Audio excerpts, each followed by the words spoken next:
Praise God, magandang umaga po sa inyong lahat. Ako nga pong muli si Michelle Asinas ng The Sanctuary Church at welcome po sa ating morning tilaok. At bago po tayo magpasimula, atin po munang basahin sa Matthew chapter 27 verse 46 NIV version. Sabi po rito, "About 3 in the afternoon, Jesus cried out in a loud voice, Eli, Eli, lema sabachthani," which means, my God, why have you forsaken me?" Tayo po ay manalangin.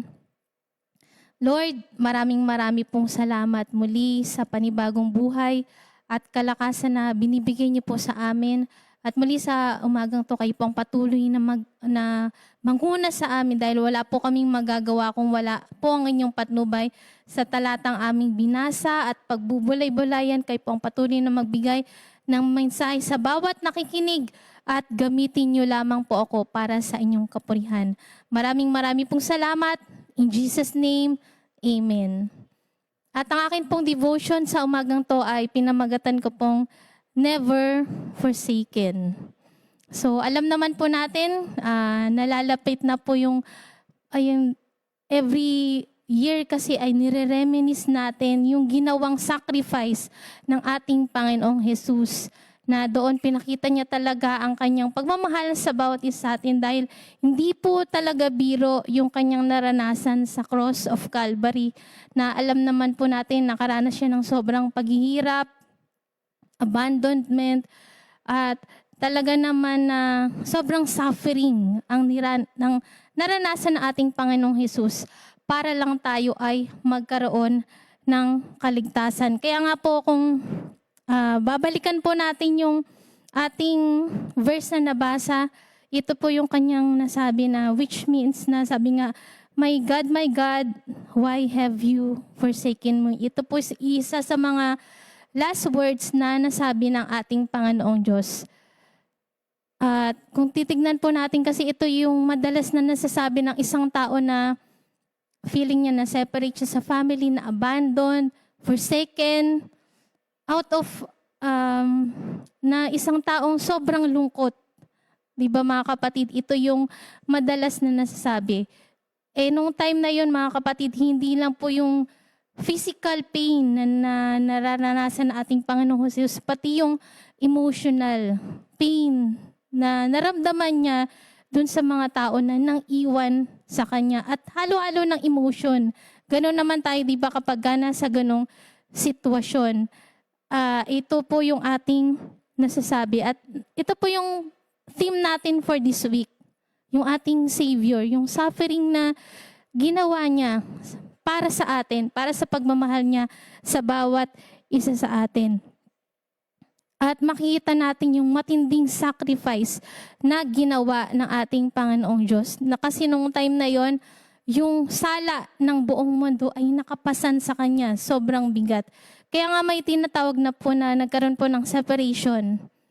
Na ibig sabihin, nahiwalay siya sa family, sa mga kaibigan. Na minsan nangyari din sa ating mga kapatid na halo-halong emotion, maaring may mga pumapasok na sa ating isipan ng mga negative. At iniisip natin na lahat ng mga tao ay iniwan na tayo. Pero tatandaan natin mga kapatid, ang ating Panginoong Diyos, hindi kahit kailan hindi niya tayo iniiwan. Kaya nga po ang pamagat ng aking devotion ngayon is Never Forsaken. Kasi ang ating Panginoong Diyos, hindi naman nangiiwan kahit kailan.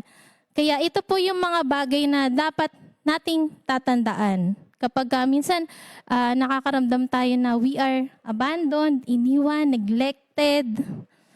At ito po yung isang bagay na dapat nating laging iisipin mga kapatid. Ilan sa mga bagay na dapat nating tatandaan?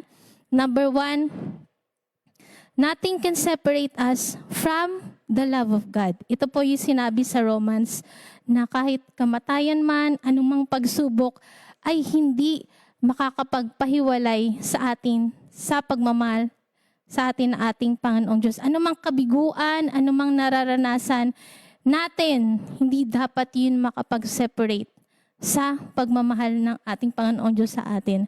At hindi naman talaga tayo iiwan ng ating Panginoon. Kailangan lang talaga natin na fully magtiwala sa Kanya. Then number 2, the Lord is near when your heart is broken. So, sa time na feeling isolated tayo, na nag-iisa tayo, tandaan natin may isang Diyos na makapangyarihan na laging yumayakap sa atin, nag-i-encourage. He is near sa mga broken-hearted. Lalo na doon sa mga taong nananatiling tapat sa ating Panginoong Diyos. Imposibleng pabayaan tayo ng ating Panginoon. Ito po yung sinabi sa Psalms 34:18.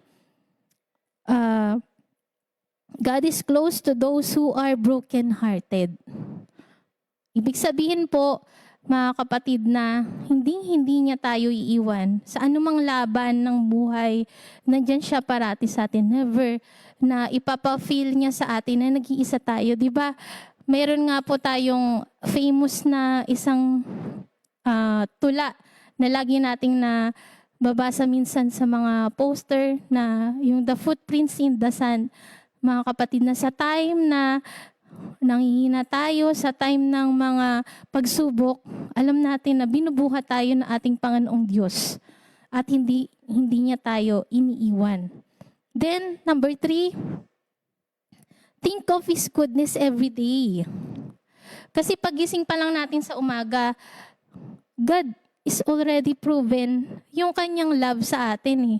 Makikita natin yung buhay at kalakasan pa lang na nandyan, fresh na everyday, mararamdaman natin yung blessing. Yun, isa pa lang yun sa pagpapatunay na mahal tayo ng ating Panginoong Diyos kahit hindi tayo karapat-dapat. Kasi ang dami nating pagkukulang sa Kanya, pero araw-araw nakakakain tayo, na nagagawa natin yung mga bagay na dapat nating gawin, may strength pa rin tayo, nagkaroon pa rin tayo ng chance. So, ibig sabihin, God's love was already proven sa buhay natin. At hindi niya tayo kailanman iniiwan sa anumang mga bagay na nararanasan natin. So, think of His goodness every day. Ito po yung lagi nating tatandaan. Maaring may mga pagkakataon na nakakalimot tayo, masyado nating minamagnify yung mga negative things na nangyayari sa buhay natin. Kaya, hindi na natin nakita how good ang ating Panginoong Diyos. Pero ito rin po kasi yung naging symbol ng nangyari sa Kanya dun sa cross of Calvary, di ba mga kapatid? Na binare niya lahat ng pain. Kaya sabi nga sa isang awitin, He has taken our sorrow, taken our shame, taken lahat. Yung lahat, hindi lang yung sala ng mundo, yung Kanyang hinold mga kapatid or binare nung time na yon, kundi yung lahat ng shame, lahat ng mga sakit, dinala niya nung nasa cross of Calvary ng ating Panginoong Jesus. So, ibig sabihin na pagtagumpayan niya lahat yon. At dun sa mga taong maniniwala sa Kanya at magtitiwala, mapagtatagumpayan din natin ang lahat ng bagay na yun mga kapatid. So, sa atin, always tandaan natin na ating Panginoong Diyos nandyan lang sa bawat isa sa atin at hindi tayo iiwan kailanman.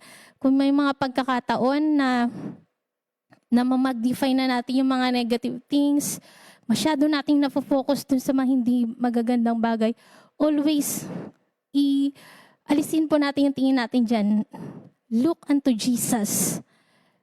Dahil siya pa rin ang pag-asa nating lahat. Siya lang ang makakapagbigay ng lutas sa lahat ng problema na kinakaharap ng bawat isa sa atin. Kaya nga pong ating prayer focus for today, pray for those who feel abandoned or burdened by life's challenges.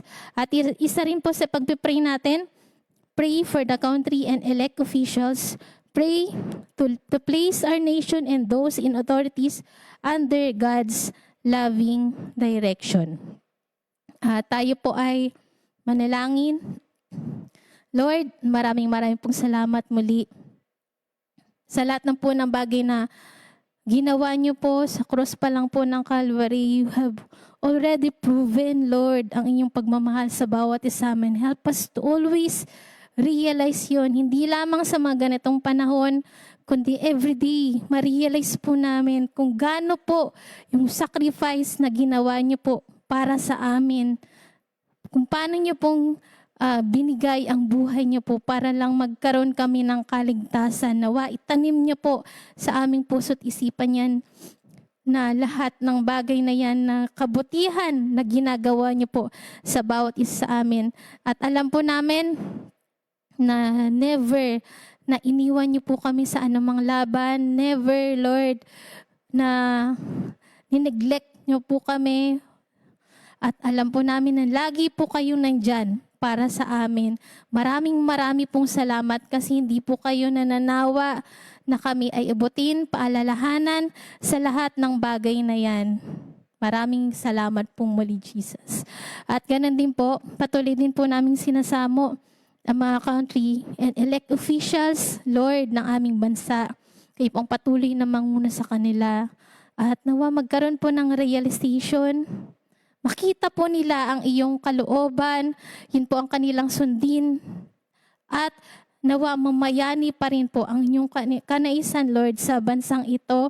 At ang aming mga officials, simula sa aming presidente, vice president, at ang iba pa, mga mayors, governors, kayo pong patuloy na humipo sa kanilang mga puso na mag-govern po sila according po sa inyong kanaisan, Lord, na hindi po maging selfish, kundi ang kalooban nyo lamang po ang masusunod. Ganun din po sa patuloy na digmaan na nangyayari between sa US at sa Israel, Lord, please, kayo po ang patuloy na manguna dyan. Hipuin niyo po yung mga puso ng mga taong concern, mga leaders, na mag-decide po sila, Lord Jesus, ng according po sa inyong nais.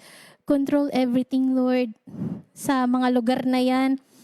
At nawa, Lord Jesus, na patuloy niyo pong pangunahan para maproteksyonan niyo rin po ang bawat tao na nandyan, Lord God, na wala na pong mapahamak. Lord, thy will be done. Dahil alam po namin na kapag kakalooban niyo po yung nasunod, lagi pong may magandang resulta. Lord, maraming pong salamat sa lahat ng bagay na ginagawa niyo. Kayo pong patuloy na manguna sa bawat nanonood at nakikinig ng morning tilaok nito. Maraming pong salamat. In Jesus' name, Amen. At marami pong salamat at God bless po sa inyong lahat.